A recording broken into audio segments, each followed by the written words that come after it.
अब दुर्वासा जी ध्यान के द्वारा देखा कि जब द्रौपदी जी बटलोई में से प्रसाद पा लिए और धो के रख दिए, सोए पहुंच गए।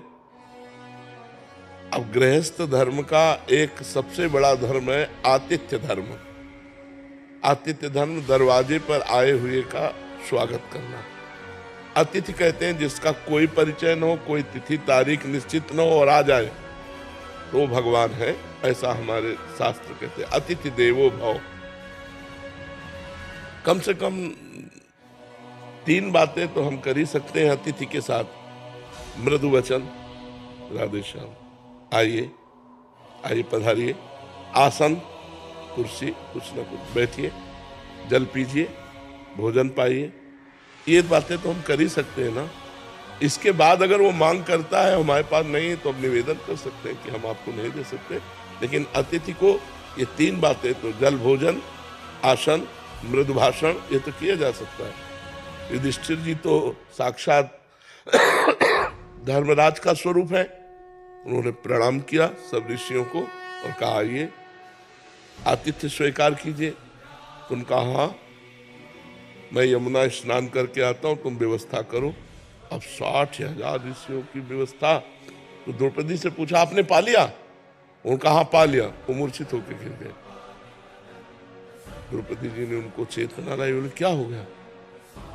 उनका 60,000 ऋषियों और ऐसे ऋषि, दूसरा हो तो क्षमा भी कर दे, दुर्वासा जी तो क्षमा करने वाले नहीं, अब क्या होगा?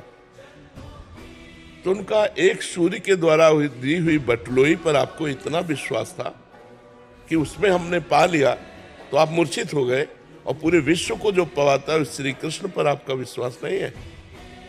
संकट निवृत्ति के विषय में बताया, उन श्री कृष्ण पर आपका विश्वास नहीं है।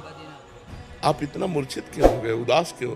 मैं अभी श्री कृष्ण से प्रार्थना करती हूँ, हे श्री कृष्ण, हे करुणामय। जे ही विनय की तो देखा वो पीतांबर फहराते हुए भगवान पधार गए। द्रौपदी भूख लगी है, उनका जिस समस्या में हम फंसे उसी समस्या की आप बात कर रहे हो।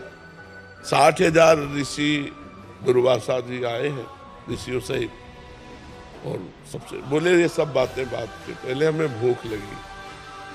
उनका प्रभु भूख लगी है, बटलोई तो ताके रखती है। बोले ले आओ बटलोई। भगवान की सामर्थ्य देखो, कर तुम अकर तुम अन्यथा कर तुम। भला कोई पवित्र नारी पात्र जूठा क्यों छोड़ के धो के रख दे, उसमें कुछ लगा रहे। द्रौपदी जैसी पतिव्रता। दूसरी बात, वरदान था कि द्रौपदी के पालेने के बाद बटुले में कुछ नहीं रहेगा। वरदान भी और धो के भी रख दिया, और उसमें भगवान ने शीत निकाला, एक साग की पत्ती, और जे ही अपने मुख में डाला। और विश्वात्मा है ना भगवान, सबके हृदय में विराजमान। कहा जाओ बुलाओ ऋषियों को। बोले प्रभु कोई व्यवस्था नहीं। बोले जाओ तो तुम। और वहां सब यहां तक भर गए, क्योंकि भगवान तृप्त हुए तो सब